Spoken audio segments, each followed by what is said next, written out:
What's up, y'all? Welcome to the channel. With the new I Know What You Did Last Summer coming out in a couple of weeks, I'm going to be going back in time to review the past three I Know What You Did Last Summer movies leading up to the release of the new one. So this is going to be a really fun ride for me because this is my first time watching all three of the movies. If I'm feeling lucky or jolly, then I might check out the TV show if I want to get a little bit more of a kick that came out a couple of years ago. But for right now, we're just going to be sticking on the movies. And even though this is the first time that I've actually seen I Know What You Did Last Summer, my first real exposure to this franchise was back in the first Scary Movie where they parodied a couple of scenes from this film and that film. So this is my first time watching the movies, but I've been exposed to this franchise in one way or another. I kind of know the gist of what this movie is. The movie is based on what would have been Kevin Williamson's first script. However, since he at the time did not have any experience in writing, directing, or producing, nobody wanted to come within a 10-feet pole of this film, so he just put this film on a back burner. That is until he had his real first success in 1996 with the original Scream movie.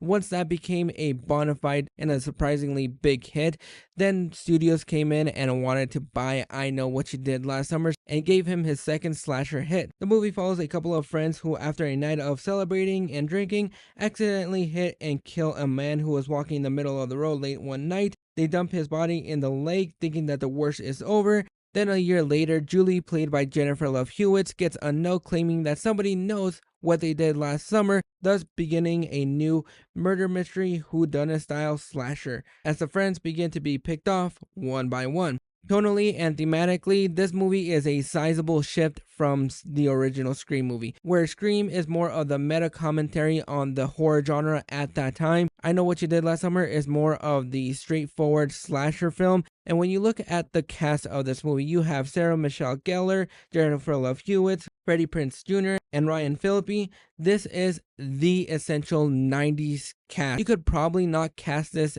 any better. The thing that makes this movie work for me is not just the horror aesthetic of the slasher film and just how peak 90s this really is, but the way that they make the fisherman look with the costume design and just the way they have him move around a little bit in the shadows so he's barely recognizable. Sometimes you get a fake out here and there. I thought that is what makes this movie work, and for the most part, the cast somewhat have really nice chemistry with one another. You buy them as friends, and sometimes you buy them as lovers too. You wrap that in a beautiful 90s bow, and you have a recipe for a fun little slasher film that I thought worked for the most part. Jennifer Love Hewitt is our lead in here, and for the most part, she does carry this movie. The characters in here are not really all that memorable. They are just there to be picked off and have this whole situation go down.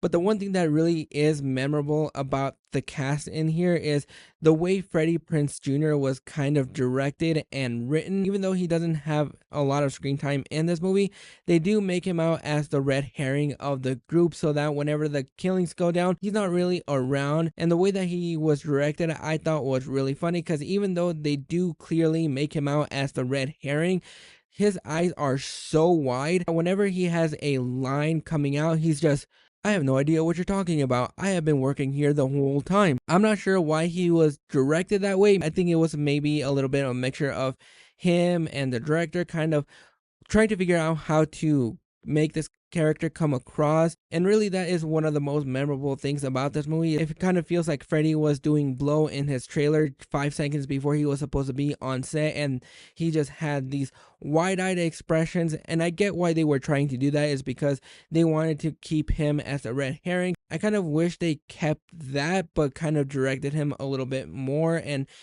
written him a little bit better, because none of the characters in here are particularly all that well written. The dialogue in here isn't really the best, but it still works as far as the 90s slasher. I think I would have had bigger nostalgic eyes if I had seen this movie growing up, but since this was my first exposure to this movie, I don't think it has that big of a weight, because overall this movie is an enjoyable time. There's nothing really quite memorable about the characters, and the one thing that I really do wish they honed in a little bit more on was the kills. This movie is rated R, and this could have easily just passed for a PG-13 rating because you don't really get a lot of bloody kills in here, and a majority of the kills happen off screen, but overall I still had a really fun time with this movie. Is it a movie that I'm going to revisit anytime soon? Absolutely not, but for my first time checking this movie out, it's a lot of fun. Overall, I'm going to go ahead and give I Know What You Did Last Summer a 6 out of 10. It's a fine little movie. I thought it was okay. The kills could have been a little bit stronger. The characters could have been a little bit more memorable. But if you're having a rainy day, you cannot go wrong with this movie because it's a lot of fun. The kills could have been stronger. The story could have been a little bit more tighter. But those are my thoughts on I Know What You Did Last Summer. Let me know down in the comments below if you enjoyed this movie. Is this one that holds a very special place in your heart? Drop your thoughts in the comments below, and we'll catch you guys for the next video.